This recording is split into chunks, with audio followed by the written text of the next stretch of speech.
আপনার মোবাইলে থাকা হোয়াটসঅ্যাপটি অন্য কোনো ডিভাইসে লগ ইন রয়েছে কিনা বা অন্য কোনো মোবাইলে কেউ লগ ইন করে রেখেছে কিনা, বা আপনি সারাদিনের মধ্যে কল, মেসেজ, চ্যাট যত কিছু করছেন সমস্ত কিছু অন্য কেউ গোপনে সেটা দেখছে কিনা আপনি কিভাবে বুঝবেন, বা অন্য কোনো ব্যক্তি থার্ড পার্টি আপনার হোয়াটসঅ্যাপটি হ্যাক করে রয়েছে কিনা কিভাবে আপনারা হোয়াটসঅ্যাপটি চেক করে দেখবেন।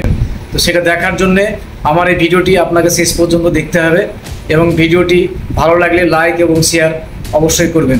এরকম ইনফরমেটিভ ভিডিও পেতে আমাকে ফলো করে রাখতে ভুলবেন না। তো চলুন ভিডিওটি শুরু করা যাক। আপনি হোয়াটসঅ্যাপটি ওপেন করে নেবেন। সর্বপ্রথম ওপেন করে নেওয়ার পরে যে কর্নারে দেখতে পাচ্ছেন 3 ডট অপশন, এই 3 ডট অপশানে টাচ করবেন। টাচ করার পর নিচের দিকে এখানে চলে আসবেন। নিচে আসলে দেখতে পাবেন এখানে লিঙ্ক ডিভাইস, এই লিঙ্ক ডিভাইসের উপর আপনি টাচ করবেন। টাচ করার পর এরকম ধরনের ইন্টারফেস যদি আপনার সামনে শো করে, আমার যে হোয়াটসঅ্যাপটি রয়েছে আমি কিন্তু আমার ডেস্কটপে আমি কাজ করি এবং সেখানে কিন্তু এটাকে লগ ইন করা আছে, আমি জানি যে এটা আমি লগ ইন করে রেখেছি। এবং আপনাদের ডিভাইসে যদি এরকম ধরনের কোনো মেসেজ শো করে বা এরকম ধরনের মোবাইল বা কোনো ডিভাইস এর নাম শো করে বা দেখতে পান যে লিঙ্ক করা আছে, তাহলে অবশ্যই এটাকে আপনি রিমুভ করে দিবেন। আর যদি আপনি নিজে ইচ্ছায় কোনো জায়গায় লগ ইন করে রাখেন, কোনো ডেস্কটপে বা কোনো কম্পিউটারে আপনার জানা থাকে যে না এটা আমি আর একটা ডেস্কটপে বা ল্যাপটপে আমি কাজ করি আমার হোয়াটসঅ্যাপে, তাহলে ঠিক আছে। আর যারা সাধারণত একটাই মোবাইল ব্যবহার করে, অন্য কোনো ডিভাইস বা অন্য কোনো কম্পিউটার, ল্যাপটপে কোনো হোয়াটসঅ্যাপ ব্যবহার করে না, তারা অবশ্যই এই ডিভাইসটাকে এখান থেকে সর্বপ্রথম রিমুভ করবেন। তো রিমুভ করার জন্য কি করবেন, এই যে লেখাটা দেখতে পাচ্ছেন যে ডিভাইসই থাকে এখানে লেখা, তার উপর টাচ করবেন। টাচ করার পর উপরে 3 ডট অপশন দেখতে পাচ্ছেন, এই 3 ডট অপশনের উপর টাচ করে রিমুভ ডিভাইস, এই রিমুভ ডিভাইসের উপর টাচ করে এখান থেকে আপনারা ওটাকে রিমুভ করে দেবেন। এবং ফ্রেশ থাকে যে এখানে আদার্স কোনো ডিভাইস লগ ইন করা নেই বা লিঙ্ক করা নেই, তাহলে আপনারা বুঝবেন যে আপনার হোয়াটসঅ্যাপটি অন্য কোনো ডিভাইসে বা মোবাইলে লিঙ্ক কিন্তু করা নেই, আপনার হোয়াটসঅ্যাপই কিন্তু রয়েছে। তো এটা গেল 1 নম্বর পয়েন্ট।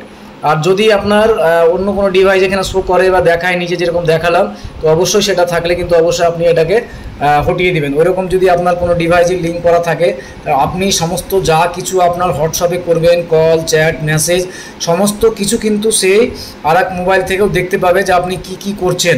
তো অবশ্যই এরকম ধরনের যদি কোনো লিঙ্ক ডিভাইস নিচে দেখতে পান তো সেটাকে রিমুভ করে দেবেন। এবং দ্বিতীয় নম্বর যেটা হচ্ছে, সেটা আপনার মোবাইলের যে মেসেজ, কল, চ্যাট আপনি করেন, সেটা অন্য কেউ আপনার গোপনে সেটাকে ব্যাকআপ নিচ্ছে কিনা, সেটা দেখছে কিনা, সেটা দেখার জন্য আপনাকে আবার চলে আসতে হবে 3 ডট অপশানে। আসার পরে আপনাকে চলে আসতে হবে নিচে এখানে সেটিংস অপশানে।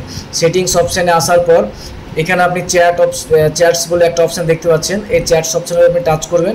টাচ করার পর একদম নিচে চলে আসবেন। নিচে আসার পর দেখতে পাচ্ছেন চ্যাট ব্যাকআপ, এই চ্যাট ব্যাকআপের উপর আপনি টাচ করবেন। টাচ করার পর এই যে এখানে একটা জিমেল অ্যাকাউন্ট দেখতে পাচ্ছেন, গুগল অ্যাকাউন্ট। এই গুগল অ্যাকাউন্টটা যদি আপনার নিজস্ব জানাশোনা হয়, আপনার নিজস্ব জিমেল হয়, তাহলে ঠিক আছে। আর যদি মনে হয় যে না এই জিমেলটা আমি ব্যবহার করি না, অচেনা মনে হচ্ছে এই জিমেলটা আমার না, তাহলে অবশ্যই এই জিমেলটার উপর আপনি এখানে টাচ করবেন। টাচ করার পরে আপনার মোবাইলে যদি অন্য কোনো জিমেল লগ ইন করা থাকে, সেটাকে আপনি এখান থেকে সিলেক্ট করে সেটাকে কিন্তু এখান থেকে আপনি অবশ্যই চেঞ্জ করে নেবেন। তো এই ছিল ব্যাপার। এই দুটো জিনিস আপনারা অবশ্যই মোবাইলে চেক করে দেখে নেবেন। আর তাছাড়া আরও কয়েকটা সেটিংস আছে, আমি পরবর্তী ভিডিওতে আপনাদেরকে দেখিয়ে দেবো, ভিডিওটা বড় হয়ে যাবে। তো এই ছিল আজকের ভিডিওটি দেখে ভালো লাগলে লাইক এবং শেয়ার অবশ্যই করবেন। দেখা হবে এরকম কোনো পরবর্তী ভিডিওতে। ততক্ষণ পর্যন্ত সকলে ভালো থাকুন এবং সুস্থ থাকুন।